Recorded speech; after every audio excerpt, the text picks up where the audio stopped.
নমস্কাৰ দৰ্শকসকল, আহিছো আন এটি প্ৰসংগৰ মাজলৈ। এই মুহূৰ্তত অসমৰ 126টা সমষ্টিত ভোট গ্ৰহণ চলি আছে। আপোনালোকৰ বহুতে হয়তো ইতিমধ্যে ভোটাধিকাৰ সাব্যস্ত কৰিলে আৰু বহুতে হয়তো কৰা নাই। এই মুহূৰ্তত আপোনালোকৰ বাবে ঋতু কলিতাৰ এটা বক্তব্য লৈ আহিছো। ঋতু কলিতাক আপোনালোকে জানে, তেওঁ এগৰাকী স্পষ্টবাদী মানুহ হিচাপে অসমৰ সমাজ জীৱনত ইতিমধ্যে প্ৰতিষ্ঠা লাভ কৰিবলৈ সক্ষম হৈছে। বিজেপিক কিয় ভোট দিব লাগে এই সম্পৰ্কে তেওঁ যিখিনি যুক্তি দাঙি ধৰিছে সেয়া সকলোৱে অনুভৱ কৰা উচিত বুলি ভাবিয়েই পুনৰাবৃত্তি নকৰি তেওঁৰ বক্তব্যখিনিকে প্ৰত্যক্ষভাৱে আপোনালোকৰ বাবে মই তুলি ধৰিব বিচাৰিছো। এইখিনিতে ঋতু কলিতাৰ ওচৰতো মই কৃতজ্ঞতা প্ৰকাশ কৰিছো। আহক তেওঁৰ কথাখিনি মনোযোগেৰে শুনিবলৈ যত্ন কৰোঁ। নমস্কাৰ। বহুত মানুহে মোক ফেচবুকত কমেণ্ট কৰি আছে আৰু ইনবক্সত মেছেজ দি আছে যে মই কুংকি চৌধুৰীৰ ওপৰত মন্তব্য দিব লাগে বা কুংকি চৌধুৰীক মই ছাপোৰ্ট কৰোঁ নে নাই সেইটো জনাব লাগে। পোনপ্ৰথমে মই আপোনালোকক এটা কথা কওঁ, আপোনালোকে ডেভেলপমেণ্টৰ পক্ষত ভোট দিয়ক বা অসমৰ যিটো স্বাভিমান তাৰ সপক্ষে ভোট দিয়ক।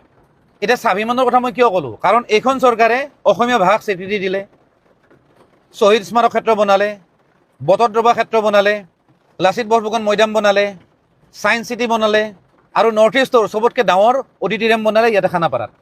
আৰু কিছুমানটো মই নকওঁৱেই, ইমান ধুনীয়া ইমান ডাঙৰ এয়াৰপৰ্ট বনাইছে। বাকী ৰাস্তা ব্ৰিজৰ কথা মই নকওঁ। গতিকে সকলোকে মই এটা কথা অনুৰোধ জনাওঁ, আপোনালোকে ডেভেলপমেণ্টৰ কাৰণে ভোট দিয়ক আৰু অসমৰ বা দেশৰ সুৰক্ষাৰ স্বাৰ্থত ভোট দিয়ক। আৰু এটা কথা দেই, কুংকি চৌধুৰীক মই অসমীয়া ছোৱালী বা জেনজি হিচাপে মই ছাপোৰ্ট কৰোঁ, সেইটো 100% কৰোঁ। কিন্তু কথাটো হ'ল ইলেকশ্যনত যদি তেওঁ জিকে, সেই জেনজিয়ে যি ধৰণে কাম কৰে বা জেনজিৰ যিটো আদৰ্শ সেইমতে তেওঁ কাম কৰিব পাৰিব জানো? একদম নোৱাৰে।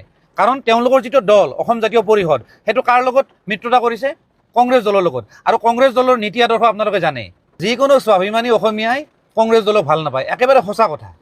আৰু এটা কথা দেই, মই নকলেও নহ'ব, অসম জাতীয় পৰিষদ যিটো দলৰ পৰা কুংকি চৌধুৰীয়ে টিকেট লৈছে, সেই দলটোৱে জুবিন দাৰ জীৱিত কালত ইমান বেয়াকৈ গালি দিছে, তুষ্ট তাচ্ছিল্য কৰিছে, জুবিন দাক ৰাজনৈতিক দালাল বুলি কৈছিলে। আপোনালোকৰ যদি বিশ্বাস হোৱা নাই এই ক্লিপটো চাওক। কোনে এই কা আন্দোলনৰ পিছত মানে বিজেপিৰ ৰাজনৈতিক দালাল হৈ গ'ল এইবোৰ চাইছে মানুহ। মই বিজেপিও নহয়, কংগ্ৰেছো নহয়, এজিপিও নহয়, আৰু এটা কি নতুন ওলাইছিলে যে কি নাম, হা কিবা ফটোৱা পাৰ্টি এটা যে কি নাম, এজেপি। আৰু আজিৰ ডেটত সেই দলটোৱে জুবিন দাক লৈ ৰাজনীতি কৰি আছে। কুংকি চৌধুৰীয়ে যিখন গাড়ীত ঘূৰি আছে সেইখন গাড়ীত গোটেই জুবিন দাৰ ফটো। যিটো দলে অসমীয়া ভাষাক ধ্ৰুপদী ভাষাৰ স্বীকৃতি দিলে, যিটো দলে বিহু ঝুমুৰ বাগৰুম্বাক বিশ্ব দৰবাৰত নিলে, যিটো দলে চৰাইদেউ মৈদামক ৱৰ্ল্ড হেৰিটেজ চাইট হিচাপে স্বীকৃতি দিলে, সেইটো দলক আমি পাহৰি কোনোবা মিয়াৰ দলক আমি ছাপোৰ্ট কৰিম নেকি কওকচোন? যিহেতু আমি মিয়াৰ দলক ছাপোৰ্ট নকৰোঁ, গতিকে আমাৰ উপায় নাই, আমি কুংকি চৌধুৰীকো ছাপোৰ্ট কৰিব নোৱাৰোঁ। কাৰণ কুংকি চৌধুৰীৰ দল আৰু মিয়াৰ দল এটা হৈ আছে। আৰু এটা কথা, বহুত মানুহে অসমীয়া আৰু অনা অসমীয়াৰ কথা পাতি আছে। এটা কথা কওঁ, যিখিনি অনা অসমীয়াৰ কথা পাতি আছোঁ বৰ্তমান, সেইখিনিয়ে কিন্তু সত্ৰৰ মাটি দখল কৰা নাই, চৰকাৰী ভূমি দখল কৰা নাই, ফৰেষ্টৰ মাটি দখল কৰা নাই। গতিকে আপোনালোকে বুজিয়ে পাইছে মই কি কৈছোঁ। আৰু এটা কথা, যিখিনি মানুহে মোক দালাল বুলি কয়, বিজেপিৰ এজেণ্ট বুলি কয়, তেওঁলোককো কৈছোঁ যে আপোনালোকে যিটো ভোট দিব সেইটোৰো কিন্তু মূল্য আছে। গতিকে আপোনাৰ ভোটটো ভাল জেগাত দিয়ক, আৱেগেৰে নিদিব, বিবেক বুদ্ধিৰে দিয়ক, যাতে সেই ভোটটোৰে যাতে দেশৰ উন্নয়ন হয়। গতিকে মোৰ কথা এইখিনিয়ে, ধন্যবাদ। দৰ্শকসকল, ঋতু কলিতাৰ বক্তব্য আপোনালোকে শুনিলে। বিজেপিক কিয় ভোট দিব লাগে সেই কথা তেওঁ স্পষ্টভাৱে ক'লে। ইয়াৰ বিপৰীতে যদি বিৰোধী পক্ষৰ কাৰোবাক আপুনি সোধে যে বিজেপিক কিয় ভোট দিব নালাগে, তেতিয়া তেওঁলোকে কি ক'ব জানেনে? তেতিয়া তেওঁলোকে মুখ্যমন্ত্ৰীৰ সম্পত্তিৰ কথা ক'ব। ৰিণিকী ভূঞা শৰ্মাৰ 3খন দেশৰ নাগৰিকত্ব থকা বুলি ক'ব। মুখ্যমন্ত্ৰীৰ পৰিয়ালৰ 52,000 কোটি টকা বিদেশত ইনভেষ্ট থকা বুলি ক'ব। নন্দিল বিশ্ব শৰ্মাৰ 17টা কোম্পানী থকাৰ কথা ক'ব। আৰে ভাই, সেইবোৰৰ লগত আমাৰ কি সম্পৰ্ক আছে? যদি সেয়াই হয় তেন্তে সেইবোৰ কথা আমাৰ আগত ক'ব লাগে নে আদালতৰ আগত ক'ব লাগে? দেশত কি আইন কানুন নাই?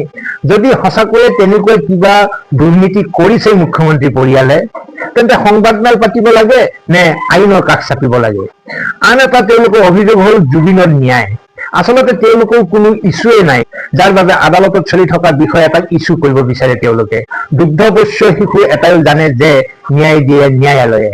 তেন্তে জুবিনৰ ন্যায় চৰকাৰে কেনেকৈ দিব?